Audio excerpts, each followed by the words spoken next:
With Artemis 3 planning to return humans to the moon for the first time since 1972, NASA and its commercial partners continue to develop the systems needed to land crews safely on the lunar surface. SpaceX will provide and operate a moon lander for NASA's Artemis 3 mission called Starship Human Landing System, or HLS. During Artemis 3, NASA's Space Launch System rocket will launch 4 astronauts aboard the Orion spacecraft for their multi-day journey to lunar orbit. The Starship HLS, powered by 2 variants of SpaceX's Raptor engines, will launch uncrewed on a super heavy booster to lunar orbit to pick up the crew.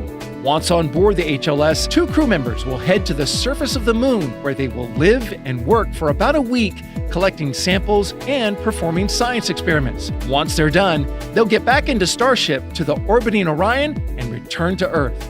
That's your Artemis Moon Minute.